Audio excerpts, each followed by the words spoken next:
E que em nome de Jesus nós possamos sair daqui, Senhor, grato e cheio, Senhor, da tua presença, alimentado para a honra e glória do teu nome. Amém.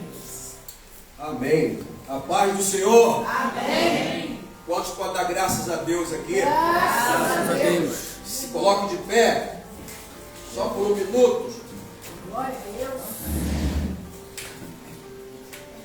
Deus está fazendo coisas grandes aqui, né? Aleluia. Essa manhã é uma manhã profética para nós. A manhã onde Deus está abrindo o céu. Aleluia. O Luciano quase não falava, está falando. Houve até conversante do apelo. E o interessante, bispo, que falou de festa do céu. E falou de mesa, não foi? Falou de mesa. A palavra que Deus colocou no meu coração é essa, ó. Podem até conspirar, mas tem lugar, tem mesa e tem festa preparada.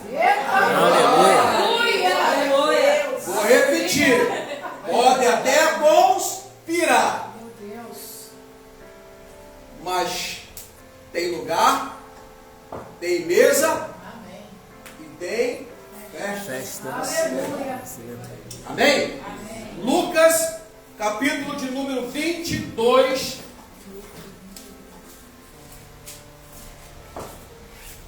Esse negócio que você falou aqui, Wallace, é tão interessante que essa água que fez todo aquele mover e trouxe vida, ela saiu do templo.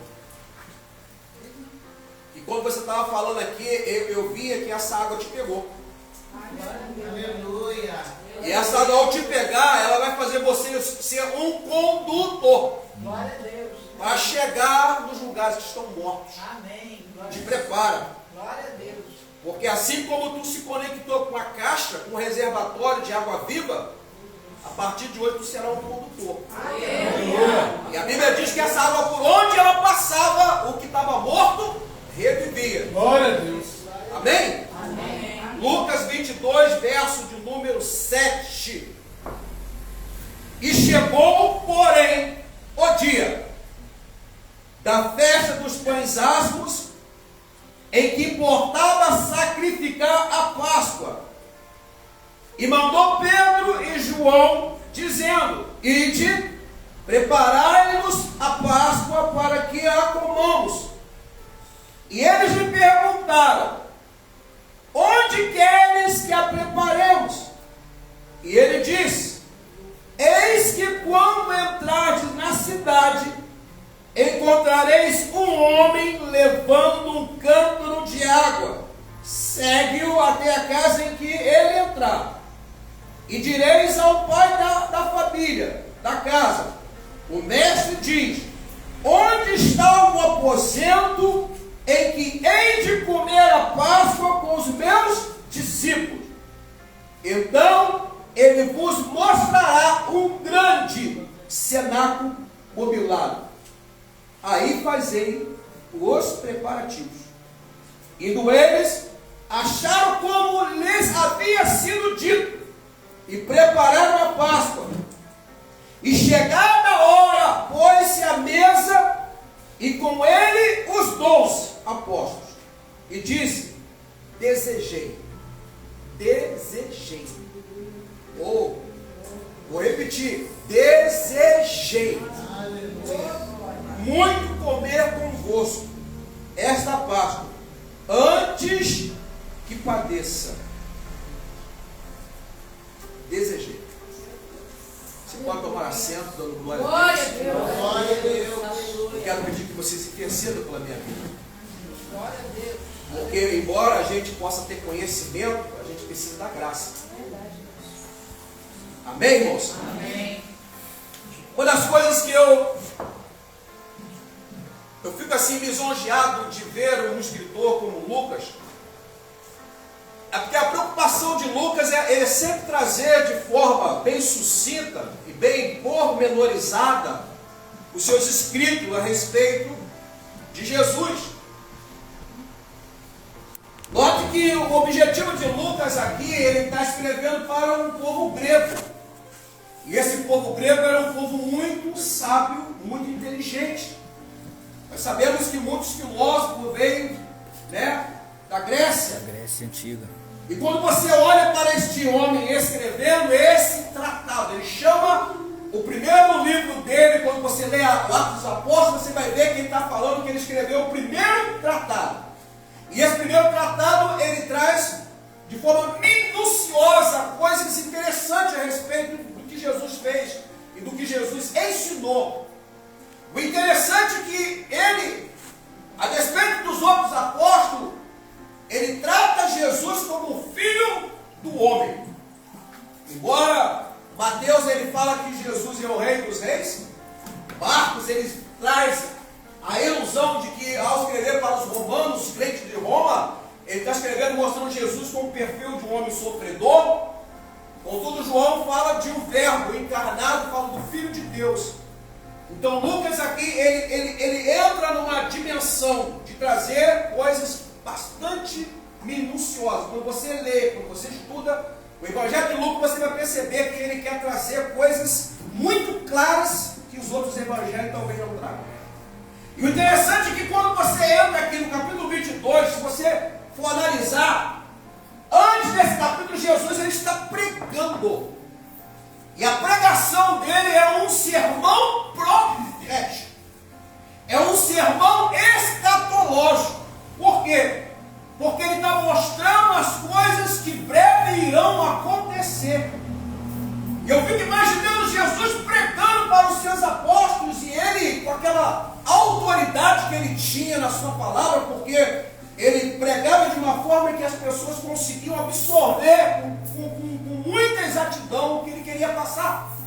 E ele prega um sermão profético. A pregação dele fala sobre a grande tribulação, ele fala do princípio das dores, e ele começa a dizer que haveria um tempo em que a desolação viria sobre Jerusalém. Jesus está apontando para algo que vai acontecer, ou seja, uma palavra profética está sendo liberada da boca de Deus nesta manhã.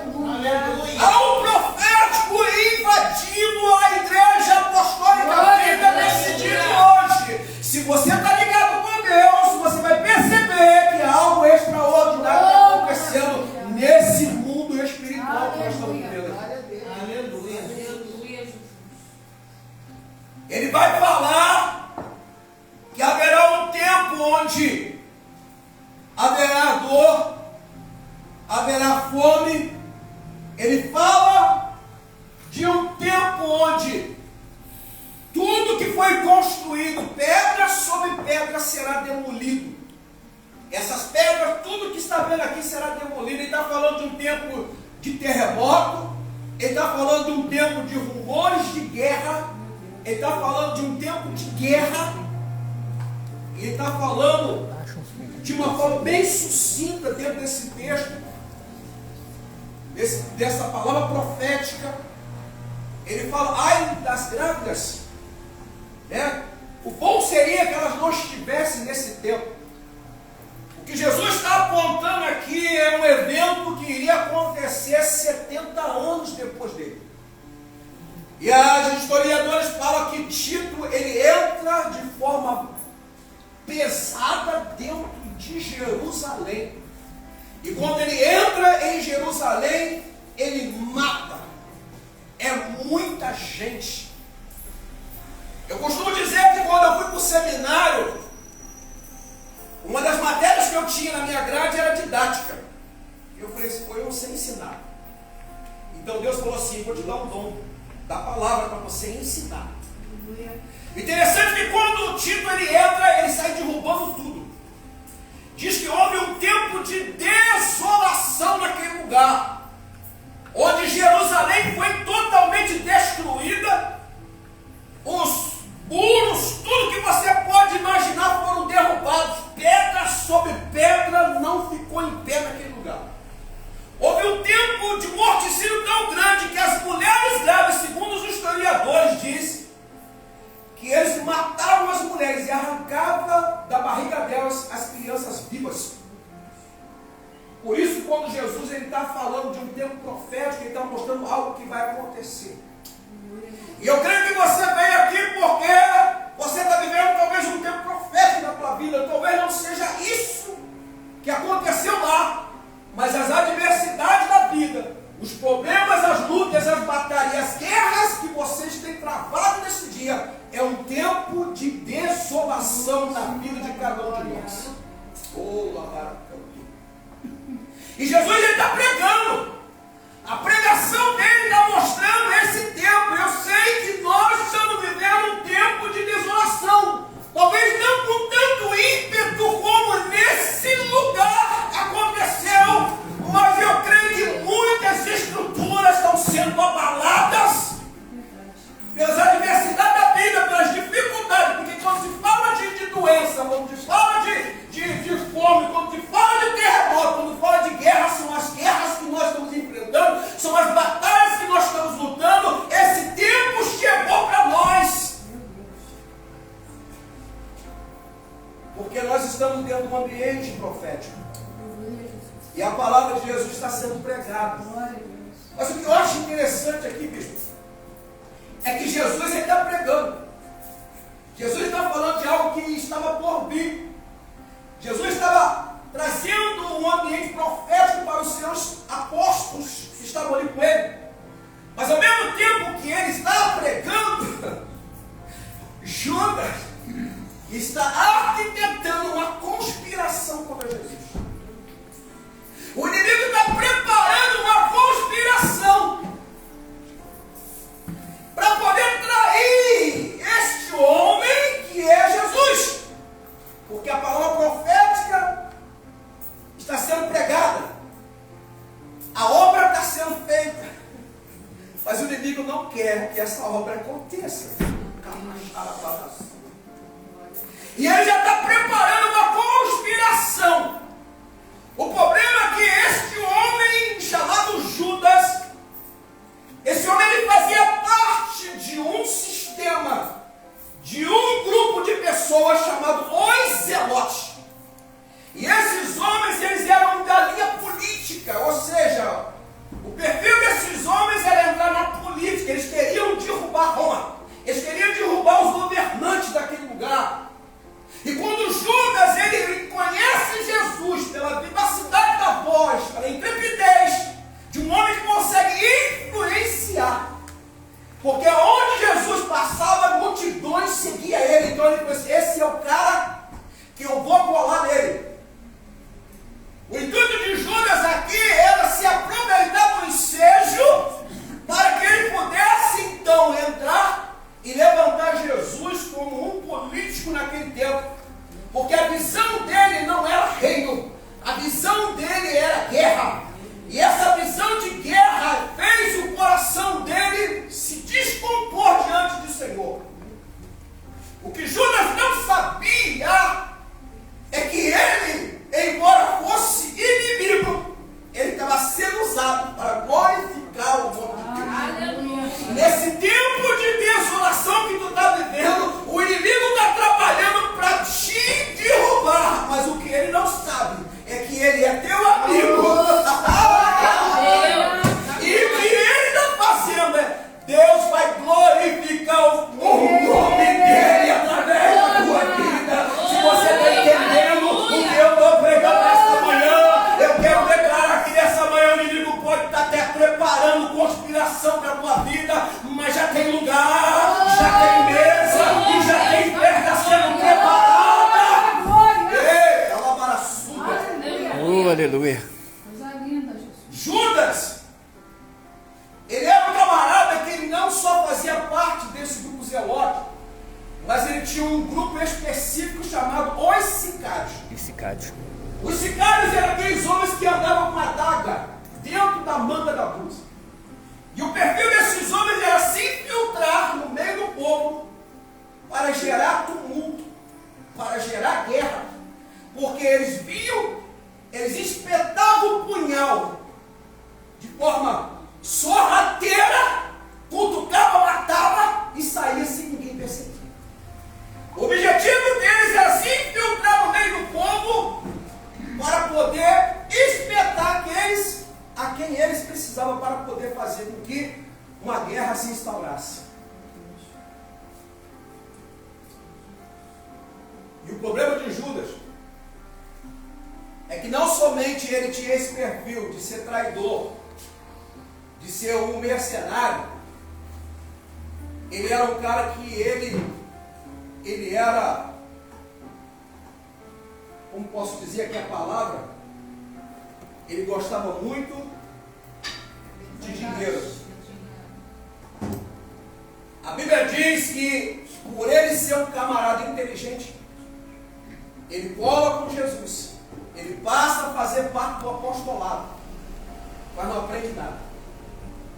A Bíblia diz que ele era o que tomava conta da bolsa, ele era aquele que cuidava do dinheiro dos discípulos. E o interessante é que houve um momento em que Jesus está num lugar jantando. E a Bíblia vai dizer que uma mulher ela derrama um unguento sobre os pés de Jesus. E Judas era o primeiro a levantar e falar assim: pô, que desperdício é esse? Esse dinheiro daria para sustentar muitas pessoas, muitos pobres. O problema de Judas é que ele estava preocupado com o óleo que tinha descido em Jesus. O problema do inimigo é estar preocupado com o óleo que Deus derramou sobre a tua vida. Vai apertar um pouquinho, mas depois vai ficar gostoso, tá? O problema de Judas era que ele faz um paradoxo aqui. Porque ao mesmo tempo que ele se importa com um dinheiro muito grande que está sendo desperdiçado, por um propósito muito assim, oportuno, porque era Jesus que estava sendo recebendo aquilo, ele traz Jesus por causa de pouco dinheiro. Por causa de 30 moedas de prata, ele traz Jesus. Só que Judas não sabia que ele estava sendo instrumento para cumprir o propósito que Jesus tinha que cumprir. Ele quer despertar nesse tempo de desolação, nesse tempo de guerra, nesse tempo de batalha que você está sofrendo, o inimigo quer se levantar para de forma te espetar, para te matar. Ao mesmo tempo que Jesus está fazendo a obra, o inimigo está preparando para matar e para prender Jesus e para matar Jesus. Enquanto tu está fazendo a obra, o inimigo quer te derrubar. Enquanto tu está fazendo a obra, está vindo para a casa de Deus, o inimigo ele quer te derrubar, ele está armando conspiração. Mas é o que ele não sabe. O teu inimigo não sabe que ele é teu amigo.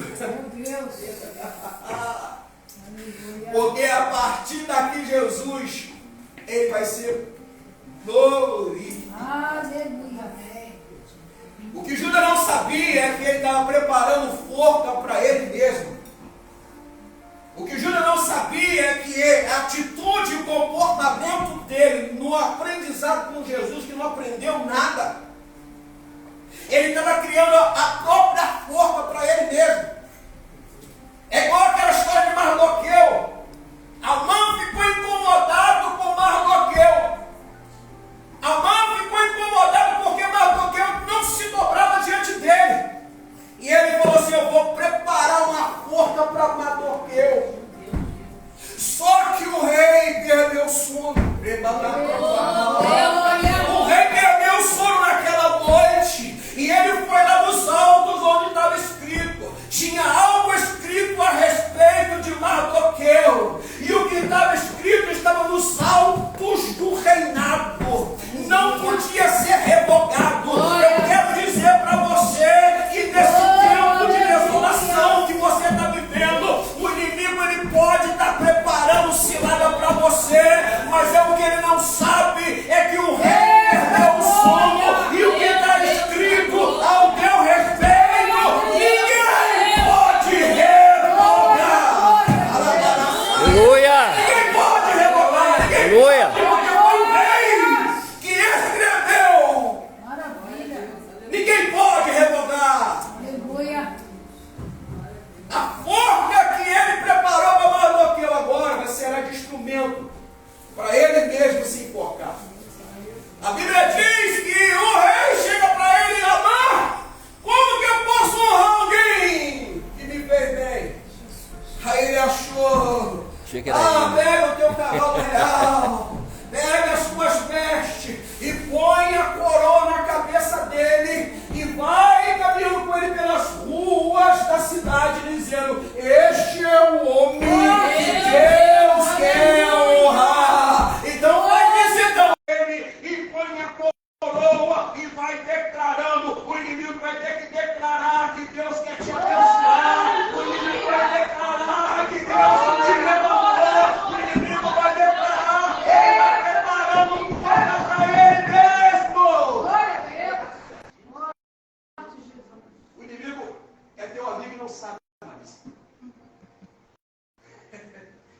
O problema dele é que ele não estava entendendo que tudo aquilo que ele estava fazendo, que tudo aquilo que ele estava contribuindo, era para glorificar o propósito de Jesus. Agora eu quero pregar. A Bíblia diz que Satanás entrou no coração dele. Havia uma brecha no coração de Judas.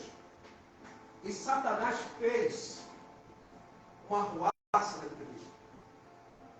E quando ele chegou na sua consciência, ao invés de ele ter arrependimento, ele teve remorso.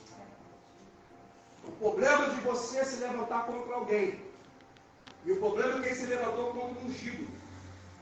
Ele se levantou contra um ungido de Deus, que era filho de Deus.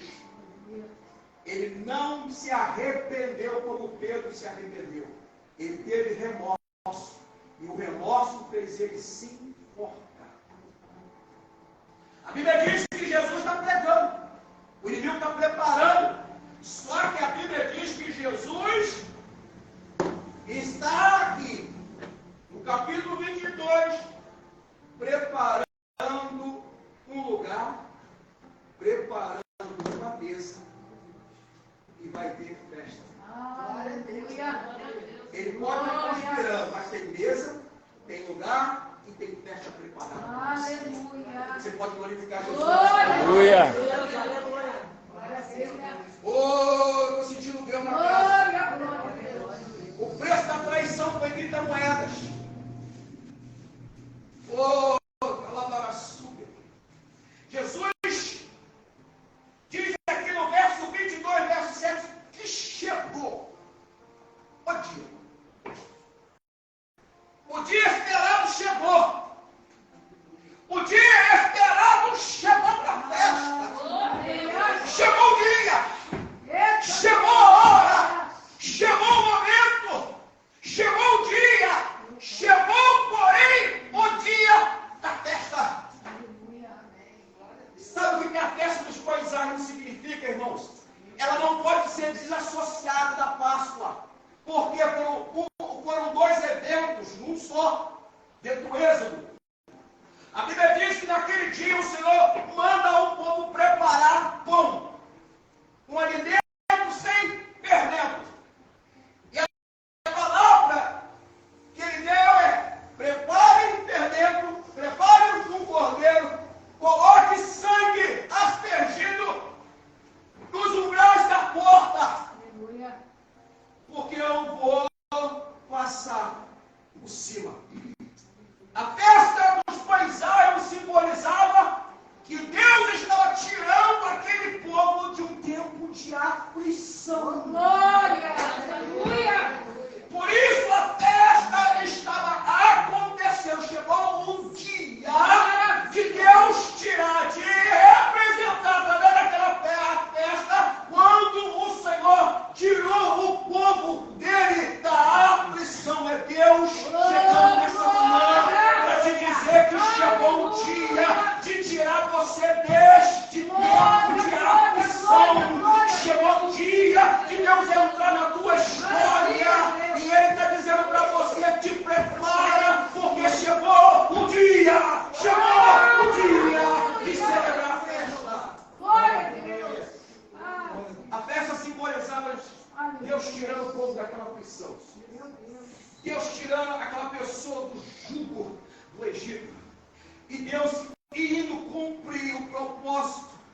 Porque a Bíblia diz que quando Moisés chega num determinado lugar, ele viu uma sarça pegando fogo. Ele olha para aquela sarça e aquilo traz a curiosidade dele, porque o fogo pegando e a sarça não se consumindo. E quando ele chega naquele lugar, o Senhor fala para ele assim: Moisés, tira a sandália dos teus pés, porque esse lugar aqui é santo. Essa sandália do Egito não pode pisar mais na terra santa.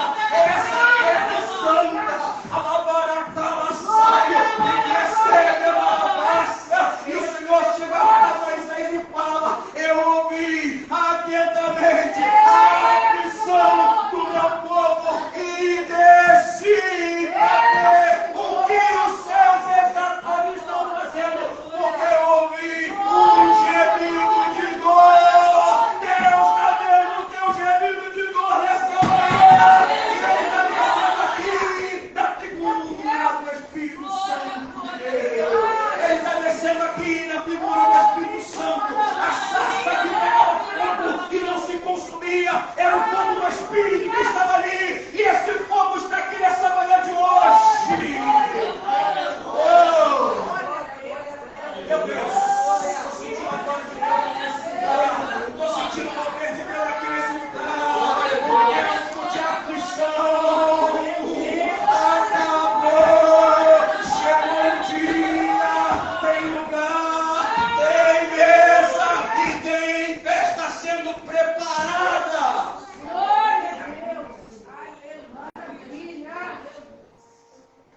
Prepare os pães. Põe o sangue. O sangue é aliança. O sangue é aliança. Eu vou ver e vou passar por cima. Aleluia.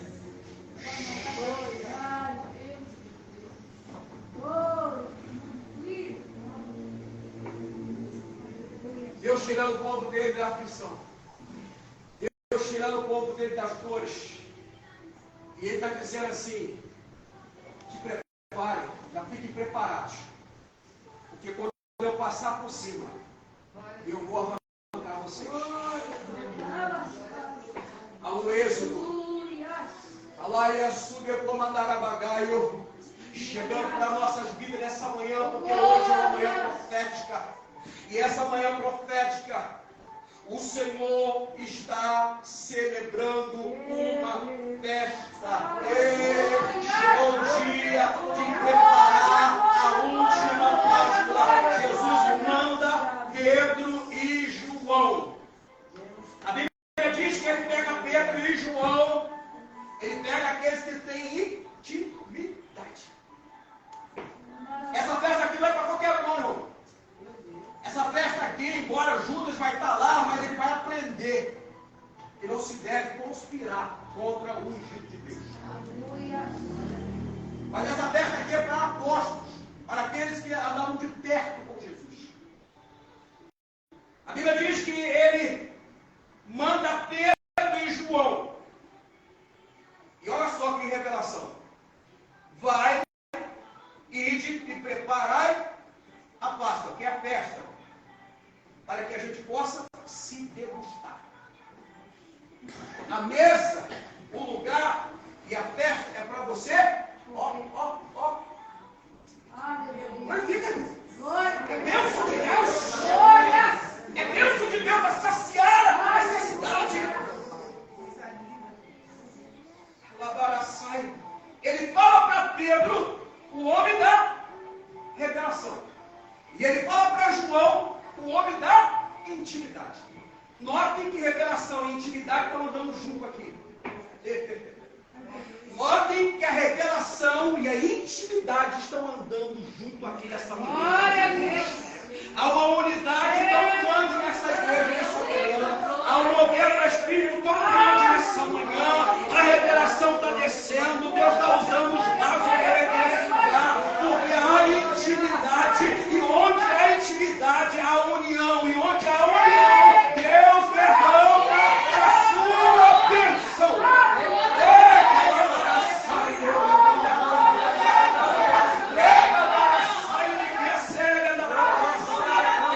Glória a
sabendo. E ele sabe o que ninguém sabe. Ele vê o que ninguém vê. E ele sabe o que ninguém sabe. Oh, eu estou sentindo Deus aqui. O Salmo 139, ele vai descrever isso. Tu conheces o meu assentar. A maneira como eu me assento. A maneira como eu estou. Jesus, ele está vendo. Tu conheces o meu assentar e o meu me pôr de pé. Tu sabe como eu me coloco de pé no meio das adversidades. Ele conhece, ele sabe o teu comportamento. Ele sabe, ele de longe entende o meu pensamento. Ou seja, antes de eu começar a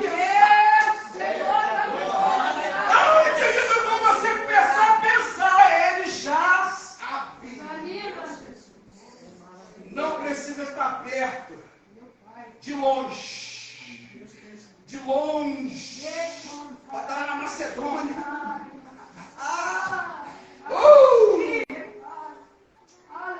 Ele sabe o que está passando na minha mente, na tua, irmão. Nada passa despercebido. Ele conhece todos os caminhos. Todos os caminhos que você possa andar, ele conhece. Sei que haja uma palavra na minha língua. Eis que, ó Senhor, tu conhece. Aquilo que eu quero falar para Deus hoje de manhã, ele já sabe. Aleluia. A tua oração, Lucia, ele já sabe. Quando tu abre a boca para falar com ele, ele já sabe tudo que tu vai falar. Eita glória! Aleluia! Ele diz assim: quando vocês entrar, ele está vendo que ninguém vê, ele sabe que ninguém sabe. Ele diz: eis que quando entrar na cidade, tem um sinal. Tem um sinal para ser seguido. E qual é o sinal? Um homem com cântaro na cabeça. De água.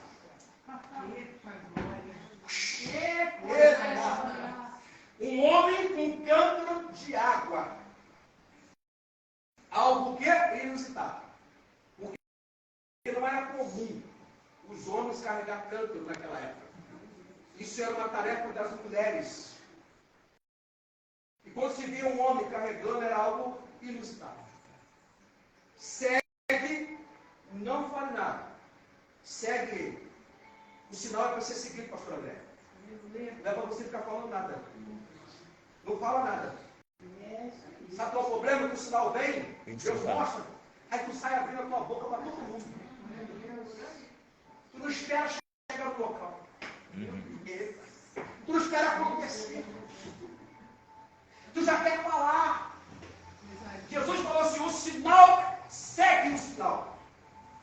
Orientação.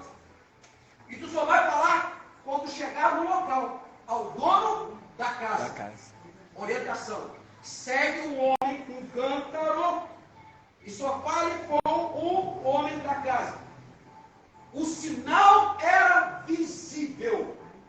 O sinal que Deus vai te dar, já é visível, mas não fala nada. Veja, compreenda, revelação da parte de Deus chegando na tua vida, mas não para comentar com ninguém. Segue o sinal até que seja cumprido. Glória! Lava da saia.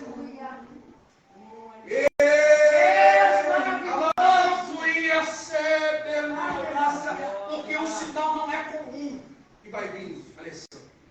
O sinal que vai vir não é comum, não é aquilo que está acostumado a ver. É algo incomum, mas é visível. É incomum, mas é visível. É um homem com cântaro de água. Era algo que parecia comum, mas não era comum. Era incomum, porque os homens não carregavam. O sinal era visível, o homem com cântaro na mão. Sabe por quê? Porque haverá festa. Tem que haver festa. É Deus tirando do tempo de aflição, passando por cima de todos os teus problemas, das tuas batalhas. E o detalhe, bispo, é que o lugar era no andar superior. Superior. Meu Deus, dá graça para pregar, Senhor. Não aguentando aí, pelo amor de Deus, é comigo. O almoço está pronto, tem peixe lá. Eita, mano, o homem do câmbio, ele simboliza o Espírito Santo te guiando. É o Espírito Santo te guiando. Aleluia. É o Espírito Santo te conduzindo para um lugar da festa. Um lugar onde vai ter um local bem amplo. Vai ter uma mesa e vai ter celebração. Estamos indo para o lugar certo. Estamos sendo conduzidos onde vai ter um lugar de celebração, tem festa. Enquanto lá fora se conspirava contra Jesus, enquanto lá fora preparava para poder trair Jesus, Jesus estava preparando uma mesa, preparando um lugar, preparando uma mesa e preparando festa. Quer ser cheio? Meu Deus. Quer ter festa? Siga o homem do cântaro. Aleluia. Segue o homem do cântaro. Ah, você não entendeu? Quer ser cheio? Quer ter festa? Segue o homem do cântaro. Porque no cântaro tem água. No cântaro tem o Espírito Santo de Deus. O símbolo do Espírito Santo de Deus. Segue ele e você terá um lugar, uma mesa e festa está sendo preparada. Por que Jeremias denunciou o povo? Uma maré. Porque tem gente trocando. Fontes. Falou de água hoje. Abandonaram. Falou hoje. Estão abandonando a fé.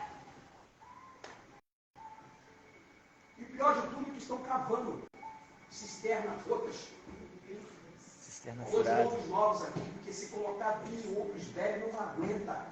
A pressão do vinho é tão grande na sua maturação que o outro velho não aguenta. Ei, alabaraçai.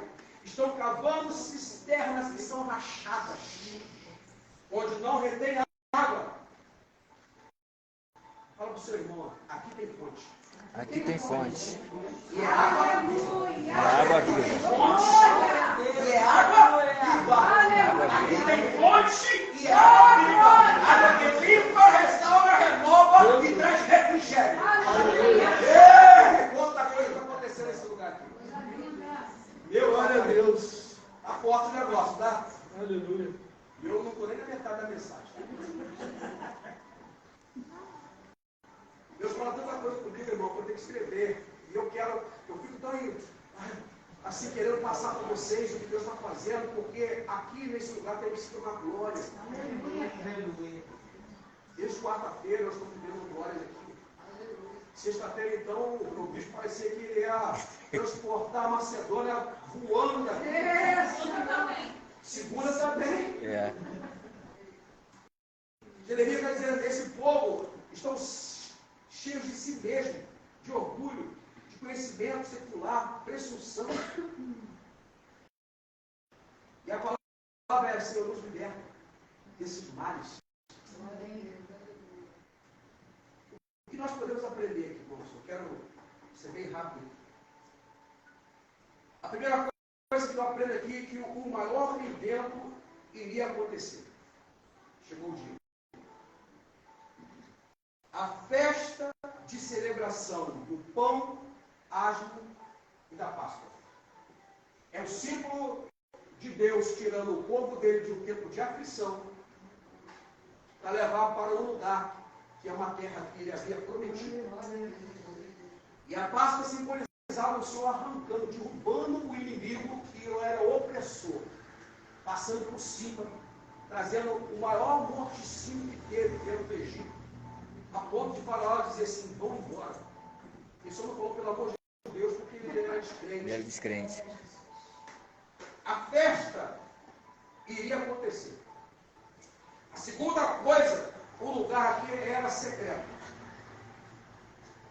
O versículo 12 diz que era no andar de cima.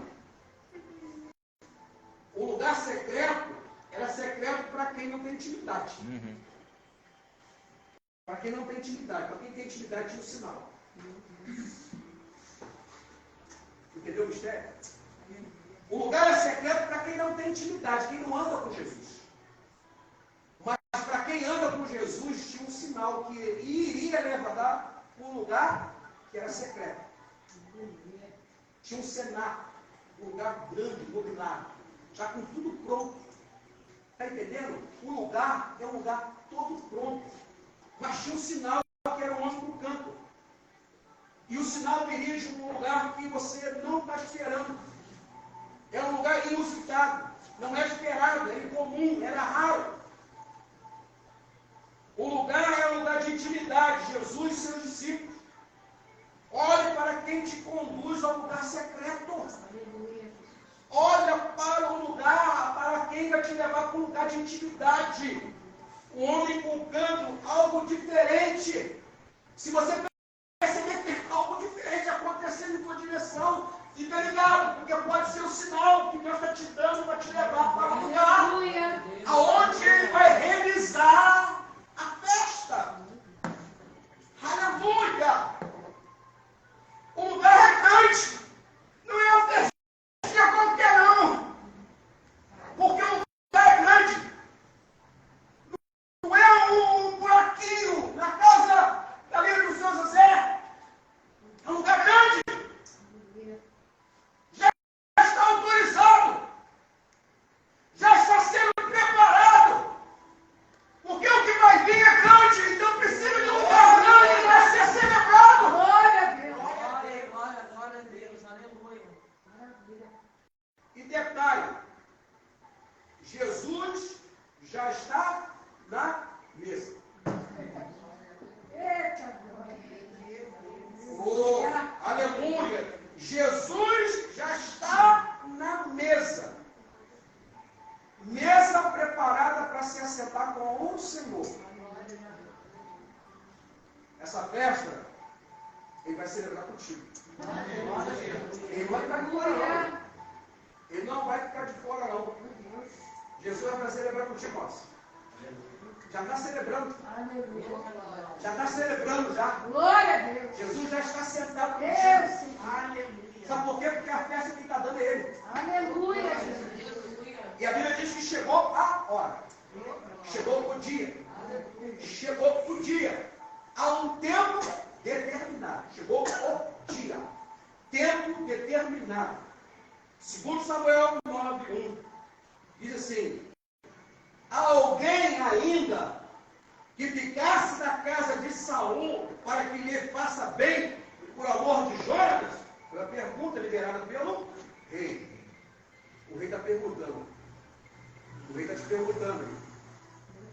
O rei está fazendo pergunta. Sobrou alguém? Sobrou alguém? Ainda há um filho de Jonatas. Aliança feita com o rei e Davi. Com Jonas. O rei Davi fazendo aliança com Jonas. Há um filho de Jonas. E esse cara tem dificuldade, velejar. Tem uma aliança contigo, rapaz. Porque embora o termo manejado aqui traz uma ideia de dificuldade, porque uma dificuldade para caminhar, para ficar em pé, Deus sabe da tua necessidade. Porque é uma aliança feita lá atrás. E o rei que era ungido ainda não era rei, sentado no trono, mas fez uma aliança. Meu Deus! E diz que era ambos os pés, dificuldade para andar. Aí o rei pergunta onde está ele. Aí ele vai falar assim, que ele está lá em Lodebar, na casa de Maqui, que é um lugar de miséria, de sequidão e sem paz. O lugar do esquecido. Eles podem até achar, Renato, que tu está esquecido. Eles podem até achar que tu não está aparecendo, mas está esquecido. Mas Deus está te vendo. Ele já sabe que tu está numa terra de dificuldade.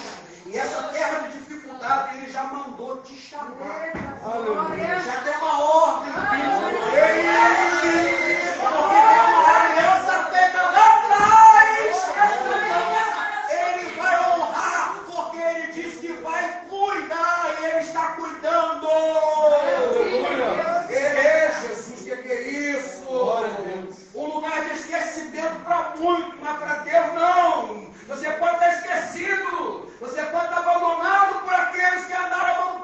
vendo, mas Jesus está te vendo, Ele sabe aonde você está, que é um lugar de dificuldade, um lugar de esquecimento, de servidão, e Ele já mandou.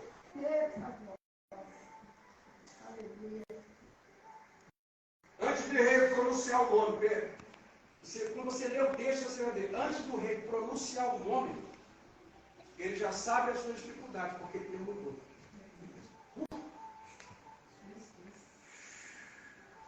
Ele já sabe que tu está num lugar de esquecimento. Ele já perguntou. Meu Deus!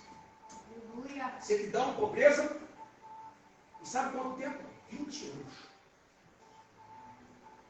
20 anos. De sofrimento. Aí, Aleluia! depois que ele vê, ele pergunta onde está. Já vem o conhecimento dele, a dificuldade.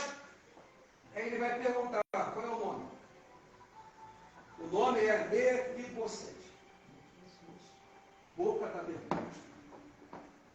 Essa vergonha que passou, meu filho. Deus viu. O tempo de desolação da tua vida, Deus viu. Aqueles que tentaram contra a tua vida vão se importar da própria forma que prepararam para ti.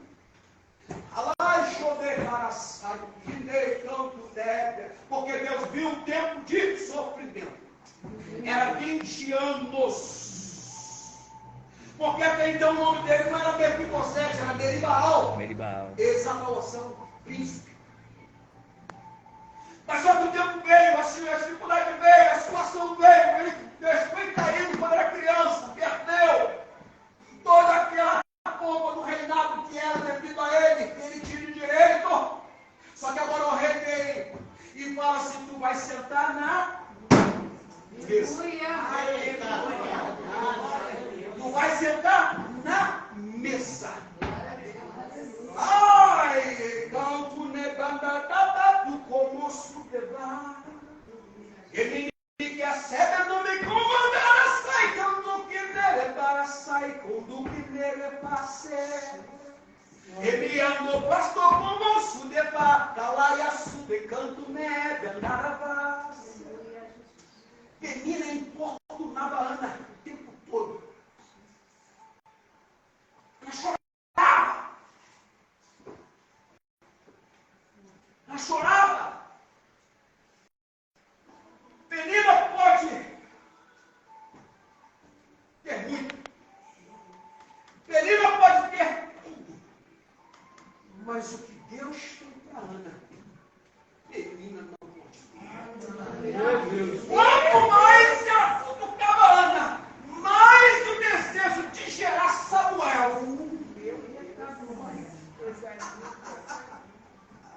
O sonho, quanto mais o inimigo te tenta te cutucar por trás, mais o sonho é gerado desse jeito.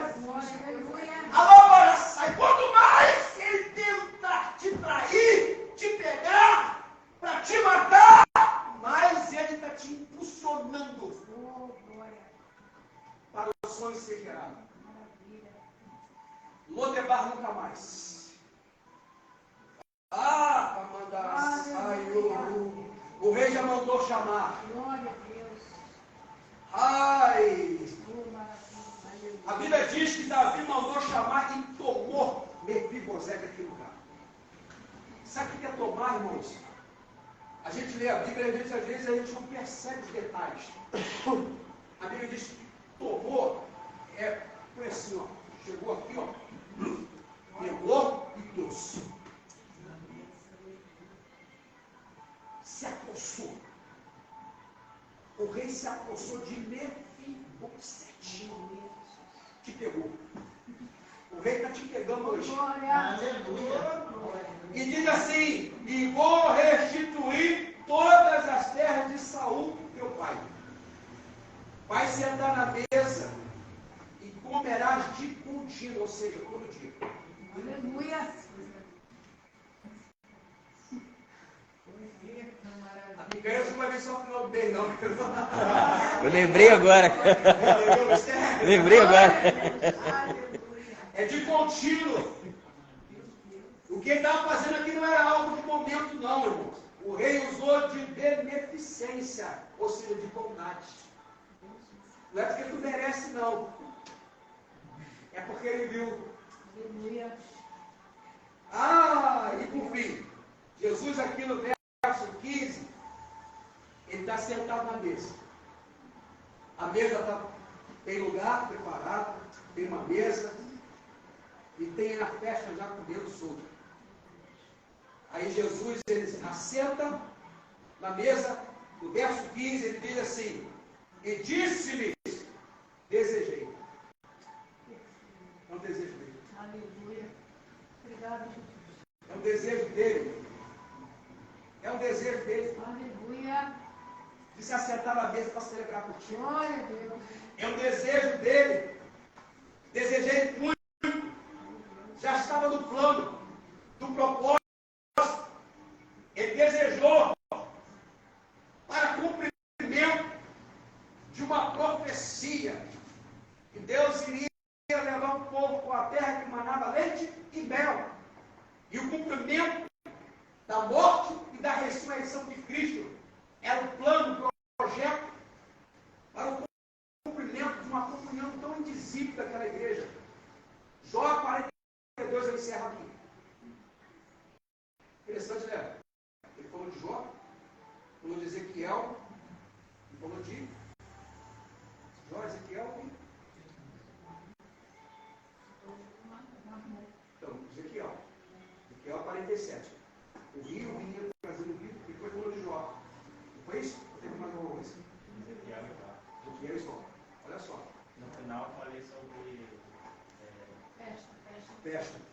É isso aí. Está entendendo a ligação da discussão aqui? Jó 42, depois de tudo aquilo que ele passou, de tudo aquilo que ele viveu, ele encerra aqui.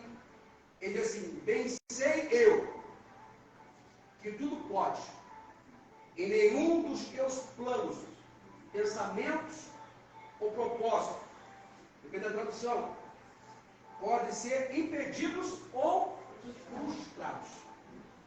O Senhor diz lá em Isaías 43, 13, antes que houvesse dia, eu sou. Glória a Deus. Aleluia. E ninguém pode arrebatar da minha